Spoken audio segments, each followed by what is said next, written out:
Fran Fraschilla here on the Rich Eisen Show. How are you, Fran? Rich, they cleared cap space for me, you know? Although I hope you're not making what I'm making. Oh, Fran, that's hilarious. Oh man! Fran is here as part and parcel of the Honda Insider Report, brought to you by the Honda Accord. Good to speak with you, Fran. Pleasure. So, is it Ayton first up? You think? Let's start with that.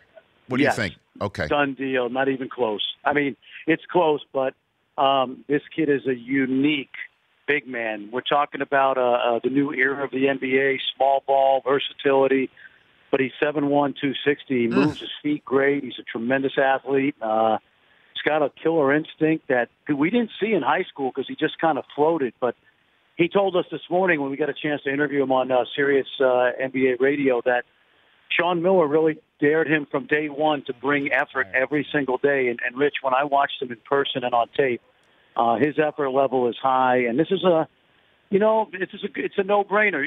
Keep in mind, you and I would know this, but not a lot of listeners. The last time the Phoenix Suns were in this position, it's the first time they've ever had the number one pick. They lost a coin toss for Lou Alcindor, and they ended up with Neil Walk.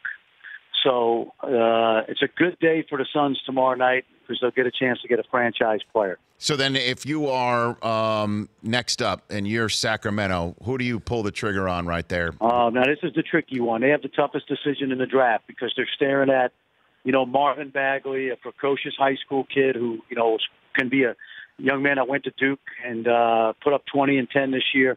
Or, again, the international man of mystery, Luka Dončić, the 19-year-old wonderkin from Slovenia.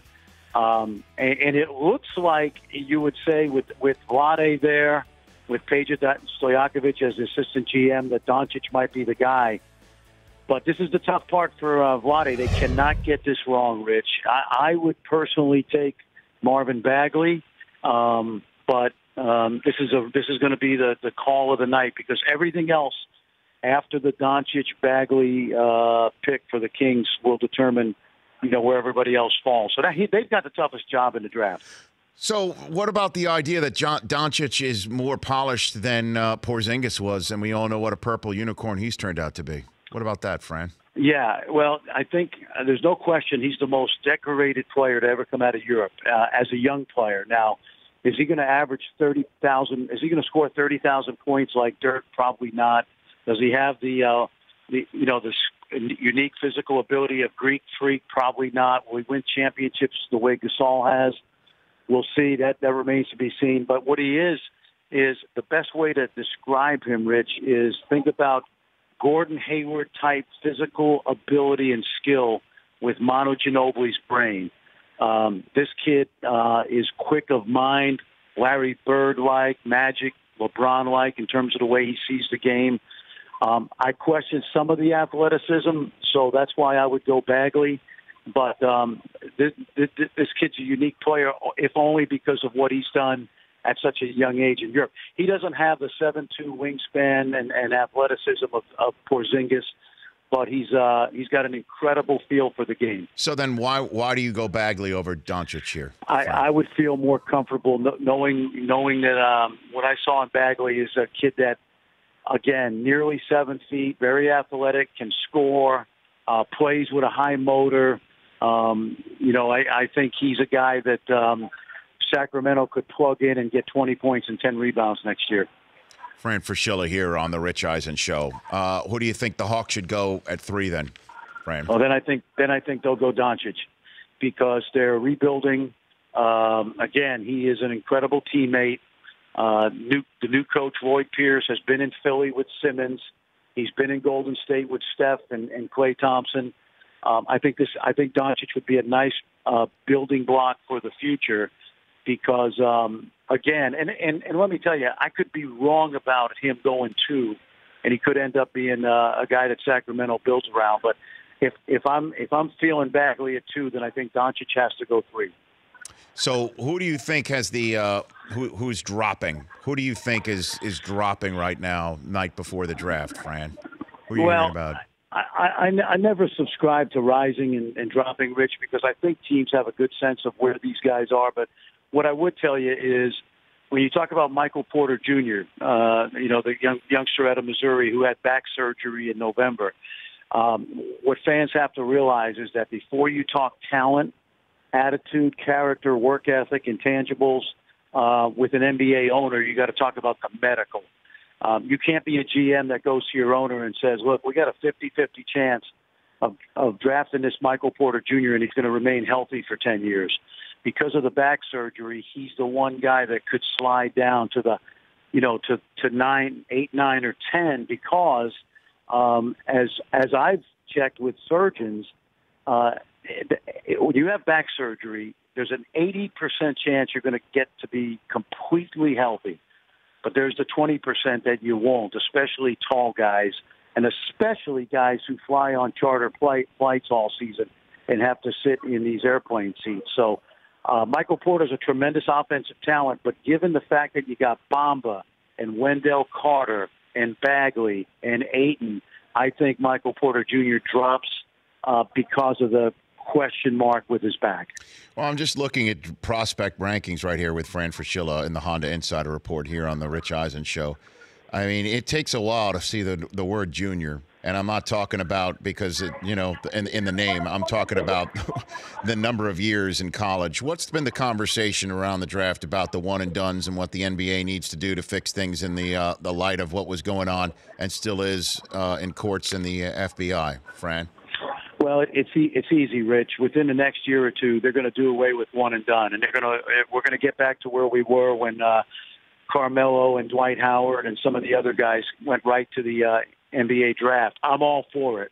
We had a great conversation with Miles Bridges this morning, the young man from Michigan State who chose to give up being a lottery pick last year to go back to college. And he said to us, I wanted to be a college student. I didn't want to have one foot in the door and one foot out. And when you get a kid that goes to a Duke or a Kentucky or anywhere else where they're a one and done, essentially you're renting them for about 5 months.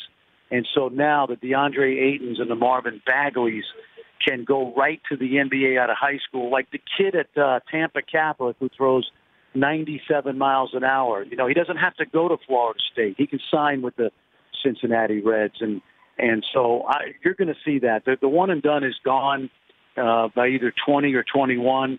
And personally, I think it's great because now the kids who go to college, by the way, like Trae Young, who never thought he would be a one-and-done guy, if he has a great freshman year, he can still come out and explore the waters. And if he didn't have this fabulous a year, he could have gone back for year 2, year 3, et cetera. But I think it was a charade to let these kids come to college knowing that they really should have had the opportunity to go right to the league and succeed or fail, which is, in their power. So where do you think is the right fit for Trae Young when it's all said and done tomorrow? Man, it's a great question. The first logical place looks like Orlando because Dallas at 5 already has their point guard of the future in Dennis Smith, and Orlando they haven't had a point guard since Scott Skiles. Okay, so who by the way has the NBA record with 30 assists in a game. But I think Orlando makes sense there, and if it's not Orlando at 6,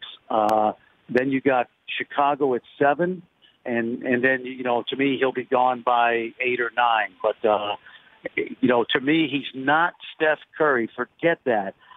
Just be Mike Conley for now. If you're Trae Young, just come into the league and be Mike Conley and don't try to be Steph Curry. A couple more minutes with Fran Fraschilla here on the Rich Eisen Show. Give me some names of some other foreign players so fans don't get upset when they've never heard of this person or seen him play and they become a first-round pick tomorrow night. What do you think? It's a quiet year. It is.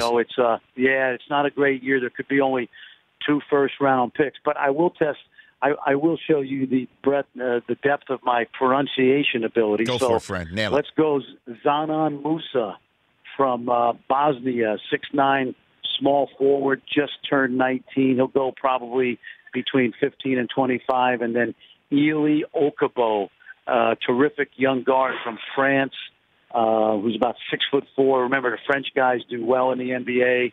Tony Parker, Gobert, Boris Diaw, et cetera. So it's going to be a quiet night, but you know what? I will not be on the draft. I will be on this 5-hour mega cast show with Rachel Nichols and Brian Windhorst, my man Tim Legler. Oh, that'd be great. So I'll get a chance to wax poetic on all the college guys. What's that going to be on? ESPN Plus, ESPN 2? What's it going to be on? ESPN 2 at the same time. Okay. And that'll be great. We'll complement the live coverage from Barclays. Last thing for you, I just want to, if you got a couple minutes, just stroll down memory lane with you with the sirens going on in the background there in New York. This is a very New York moment about what I'm about to ask about a prospect out of Queensbridge, New York, back in the day, Fran. We've had him on the show as Meta World Peace. Yep. You were the one who recruited Ron Artest. What was he like back then, well, Fran? Let's put it this way. In fact, I think they're coming to get Ron right now. Is he driving another Lamborghini down the street, another F1 down the street right now? Is that what he's doing? Let me tell you. Oh, no, it's possible. I'm looking outside. No, I think it's not Ron. No, it might be Lamar Odom. Wait a minute. Oh, boy. No, but I got to tell you, people say, how did you coach Ron in college?